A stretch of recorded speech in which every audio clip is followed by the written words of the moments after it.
I used a research method called Theological Action Research, and I'm not going to go into great detail about that, but just a few things might be helpful.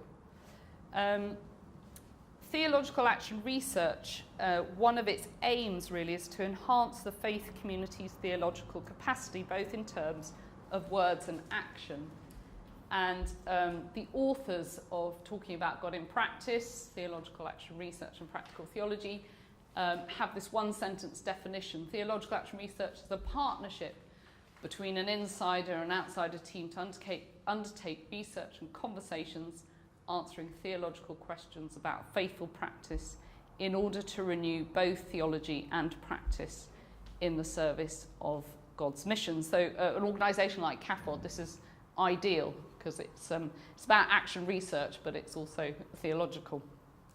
And one of the characteristics of theological action research, which you might find helpful anyway to think about in your own context, is that it says it brings together different theological voices.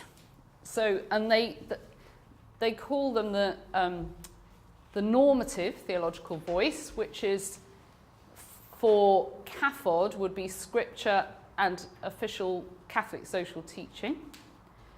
For your own, those of you from different denominations, it will be something else.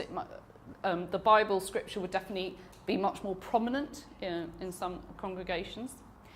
The formal theology, the theology of theologians. So again, for CAFOD, the theologians we might look to would be the liberation theologians, for example. Then the espoused theology, so the theology embedded within a group's articulation of its beliefs. That's what I started with. This is the shop window. This is what we espouse. This is what we say about ourselves. But it also brings together the operant theology, so the theology embedded within the actual practices of the group. So this is what we say about ourselves, the espoused theology, and our operant theology is actually what goes on. Okay? And if you bring those voices of theology together, the Theological Action Research authors will say that you get a theology of disclosure, that something is uncovered. And obviously for some churches and some church organisations, that can be quite, well, they don't know you don't know what's going to come up. And myself as an insider researcher was a bit nervous because obviously I didn't know what was going to come up, whether I was going to lose my job at CAFOD because all sorts of things were going to come up that were critiquing the organisation.